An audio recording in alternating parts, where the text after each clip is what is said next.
Before we begin, viewer discretion is strongly advised.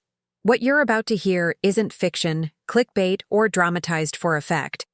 These are the exact words spoken by the prosecution, defense, and witnesses Frank Piazza and Bryana Bongolan on June 4, 2025, during the Sean Diddy Combs trial.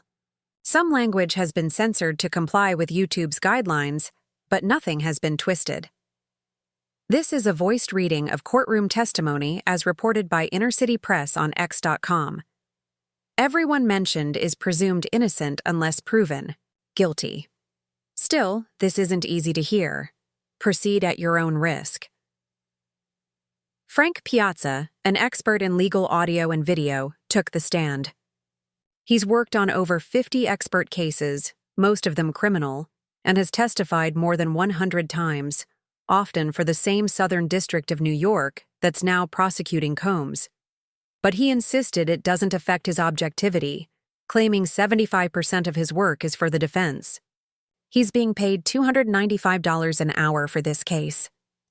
He analyzed a cell phone video, which was actually a recording of a video playing on another screen. Primitive yet key. It was filmed on an iPhone 6 at 30 frames per second. According to him, there was no editing or tampering. It was legit. Then came the surveillance footage, and that's where things got messy. The video was supposed to play at 30 frames per second, but was actually recorded at 22. That made everything look like it was happening faster than it really was. Piazza had to manually fix the timing using software. Some of these surveillance videos were corrupted, not by human interference, but by broken data in the video stream. He explained this with tech jargon like group of pictures and predictive frames. Bottom line, the cameras don't keep re-recording the background every second. They just record motion. That's where things can get distorted. In one clip, a 55-second segment was played. There was pixelation, but he said it wasn't due to manipulation. However, the camera only activates when it detects motion, which can cause gaps or glitches in the timestamps. In one part, a strange visual occurs. A ghost figure shows up in the frame, then suddenly becomes a full person. That wasn't special effects. It was video corruption caused by faulty motion detection. It looked surreal. Piazza confirmed. He compiled a video at the request of the prosecution. It was edited, but only to track people's movements and show different camera angles. Black screens were used to separate the angles. In the first 30 seconds of the compilation, a man is seen running down a hallway. He grabs a woman and throws her to the ground. Then he drags her. He appears to be holding a glowing cell phone. In the mirror's reflection, he picks up what looks like a small vase and throws it at her. The woman later comes back into the frame carrying luggage. A security guard appears. The man walks off, puts the phone to his ear. Piazza confirmed this footage was accurate and said it was all he had access to. Then came the sealed videos, labeled PX201 to PX210. These were retrieved from a device tied to an account under the name Frank Black. The device had been handed over to U.S. authorities by Mincevent Ventura. The videos were from 2012 to 2014 and had been enhanced for clarity. Piazza was asked to boost the audio quality, which he did.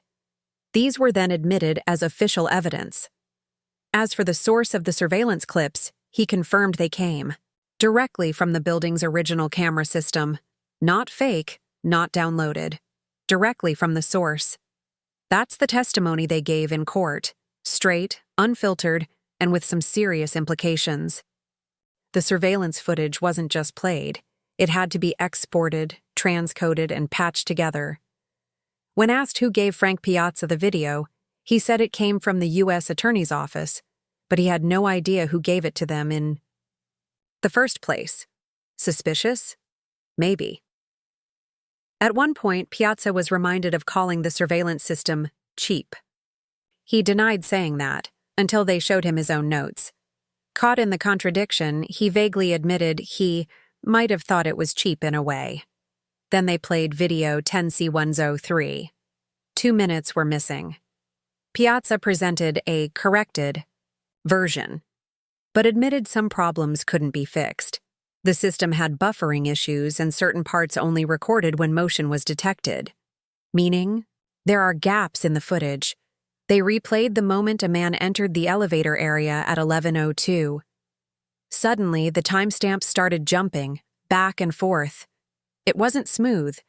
It was like the system was constantly trying to catch up with itself.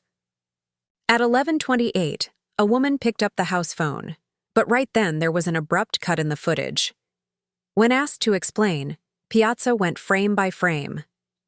The footage showed a clear separation between the man and the woman. The bag she dropped triggered the camera, but there was about a 10-second jump in the footage. Piazza confirmed the timestamps between two different cameras were off by 5 seconds. Then came something eerie. A ghost-like figure appeared in one of the videos, a translucent shape moving through the frame. Piazza confirmed it showed up in the surveillance video, but not in the cell phone video, which wasn't high quality enough to catch it. Still, in the clearer footage, the ghost was there. The session wrapped up with Piazza. He said there was a 5-minute, 55-second time gap, plus that 5-second camera offset. Yet he stood by the footage, saying it was a reliable and accurate depiction of events. The prosecution thanked him. No more questions. Then came Bryana Bongolan, also known as Bana. She works in fashion design, but her testimony wasn't about clothes. It was about what Mr. Combs did to her. She told the court he once held her over a 17th-story balcony. Since then, she's had night terrors, waking up screaming in her sleep. She pointed out Cassandra Ventura, Cassie, as her friend. They met back in 2013 working at streetwear brands like Young and Reckless and later Diamond Designs. When asked how she'd describe Cassie's relationship with Combs, she didn't hold back. Volatile. At first, Bryana didn't even want to meet him. She had already seen Cassie with a black eye, but Cassie begged her to meet him anyway. Bryana did some light design work for Combs and remembered his house being somewhere in Beverly Hills, on South Mapleton, she said. When asked what they used to do, she said they'd hang out, go shopping with people like Deontay. In April 2016, Puff Diddy texted Cassie out of nowhere, asking exactly where they had been. He listed their stops. Neither Cassie nor Bryana had told him. Her reaction? Oh my God, he knows everything. Sometimes Bryana would sleep over at Cassie's, on the couch or even out on the balcony. One night, Combs showed up, banged on the door, stormed in, and threw a knife at Cassie. She threw it back. He left just as quickly.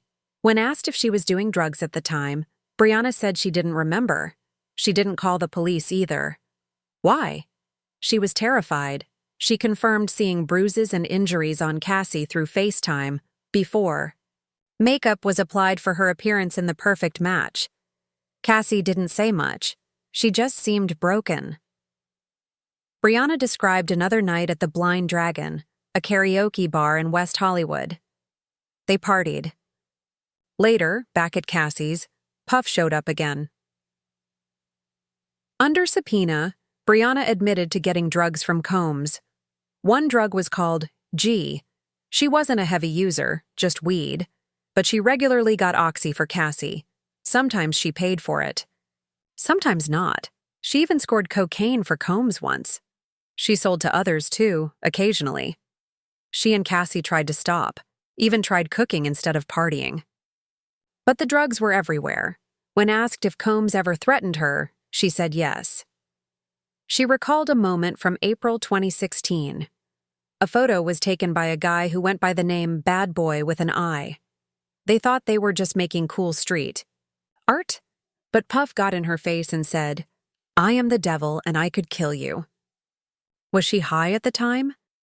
She admitted, probably on coke, and yet, she kept seeing him after that.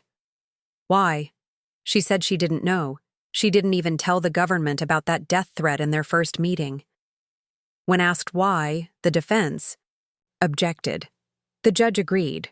Her final words were about the balcony incident. She said she was right there, watching it all happen, with Cassie by her side. At the time, she was sleeping on the couch with her ex-girlfriend, both of them caught up in a haze of drugs. She doesn't even remember exactly what they were using, but when Mr. Combs showed up, things got dark, fast. She says she took her ex into the bathroom to protect her from what was happening. She didn't want her to see the chaos.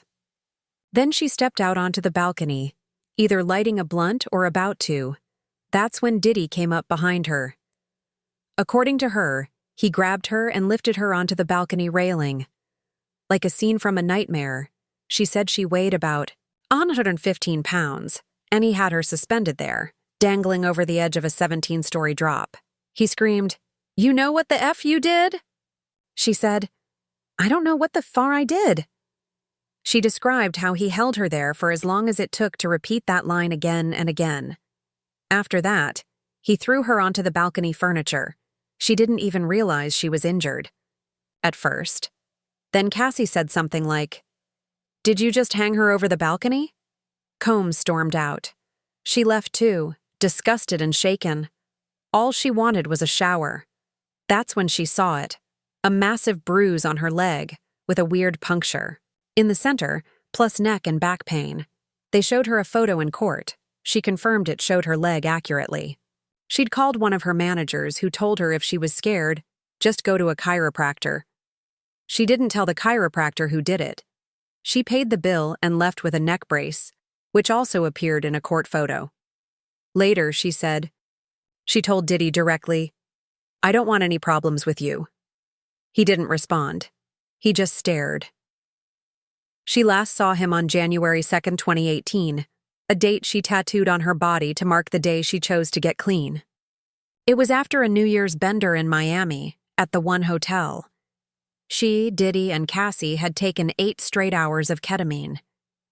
She confirmed Cassie later included the balcony incident in her lawsuit, but Bryana said Cassie got a key detail. Wrong.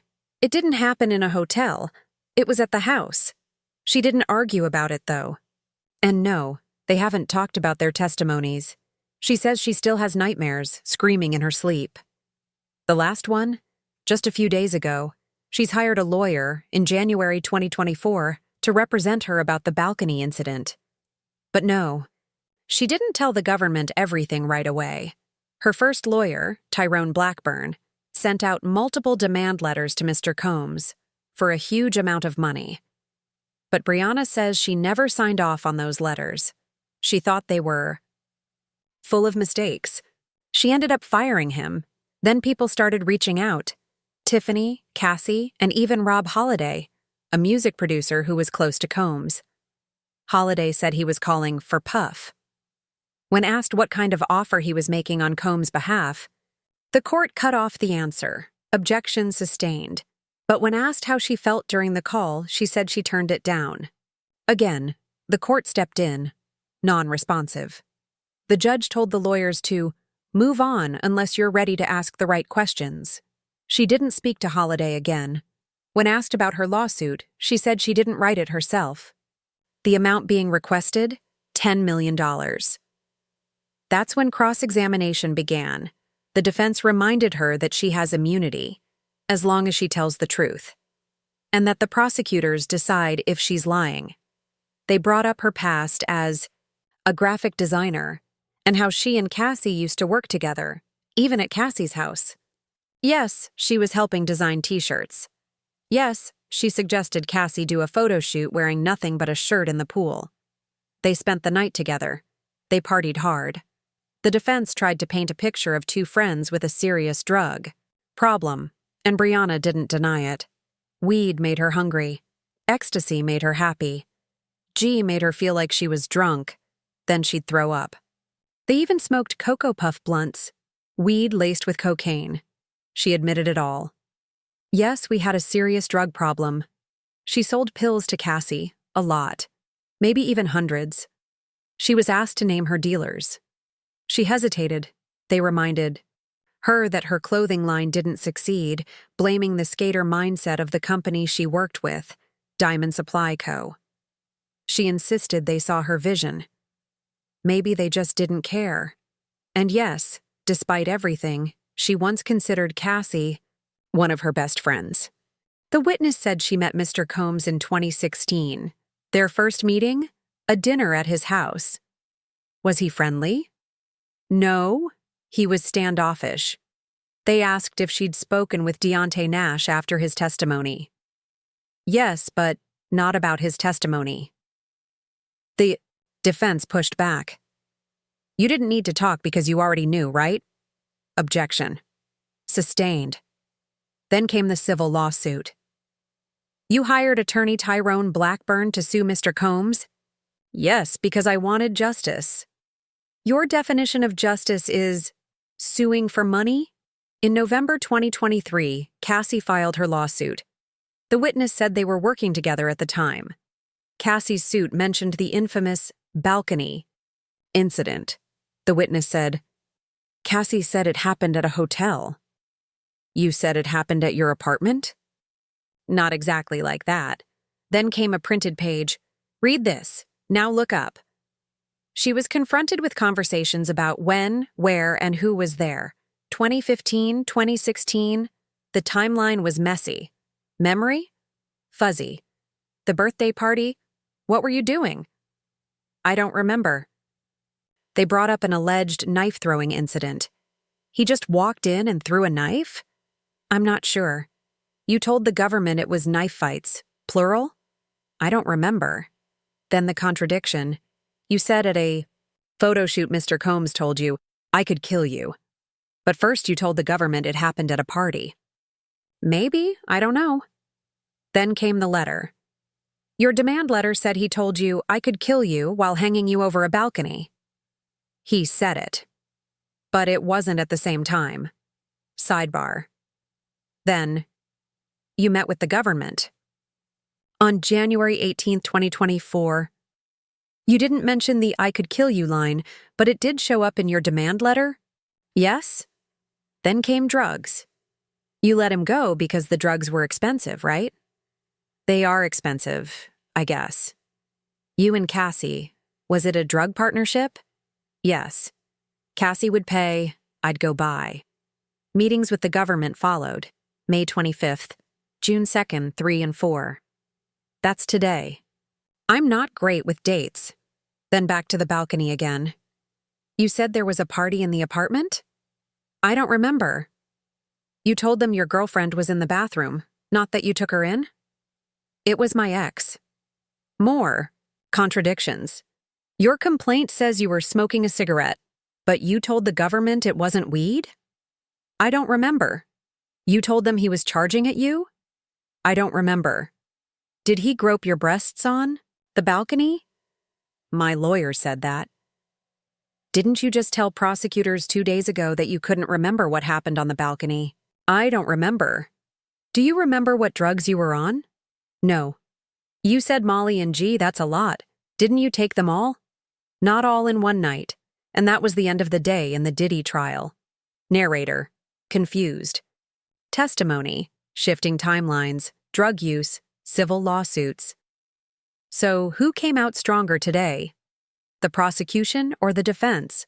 Let us know what you think in the comments below.